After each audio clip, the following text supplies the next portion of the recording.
ang ganda. Muli sa huling pagkakataon, wala man lang bang palakpakan dyan? Wala man lang bang hiyawin dyan?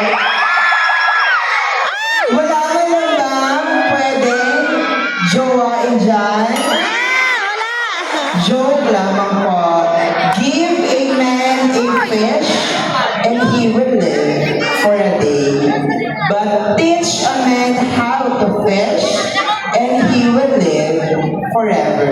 Walang glamorous spectacular everybody. A girl who was singing in your eyes, a fresh and innocent. 21 years old, this stunner who is graduating in AMA University with a course of Humanities and Social Science. Nasa inyong harapan po ang nag-iisang business owner sa umaga, call center agent sa gabi.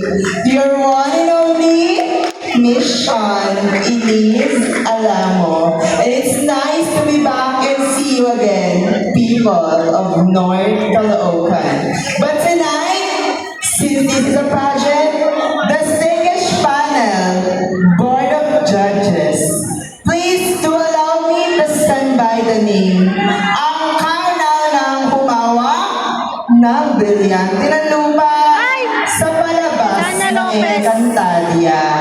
Bati po natin sabay-sabay palamakan at hiyawan ng isang Lila Sari, the original Diana Subiris. Diana Sumirismit po na nagsasabi para sa lahat ng kalalakihan ng Grema, imbis na mambabae kayo, mamakla na lang po kayo.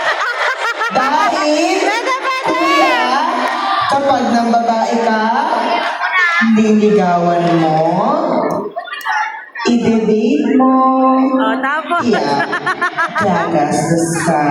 Mapapangasawa mo, obligasyon mong bumili ng diaper at gatas ng anak nyo,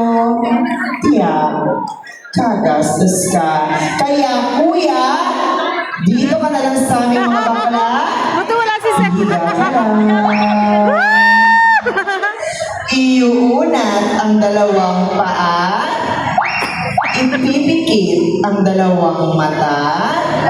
Pag-isip mo, kuya, may 5K ka na, may iPhone 16 Pro Max ka pa. Kuyang nakaitim sa likuran. Ipakilala mo lang ako sa pamilya mo, bubuhayin natin sila. May SSS ka na, may pag-ibig ka pa. At syempre, itatodo na muna natin ang ating blessing. Hindi pa maubos ang aking savings. Makakalimutan ko ba naman, kuya, may NMAX ka pa. Joke lamang po. Para Board of Judges, I firmly believe that simplicity is beauty. And being simple is truly remarkable. Wearing the modern Filipiniana costume inspired, who symbolizes the femininity, unity of every woman in our country. Lagi natin tatandaan na ang tunay na national costume dapat babae lang.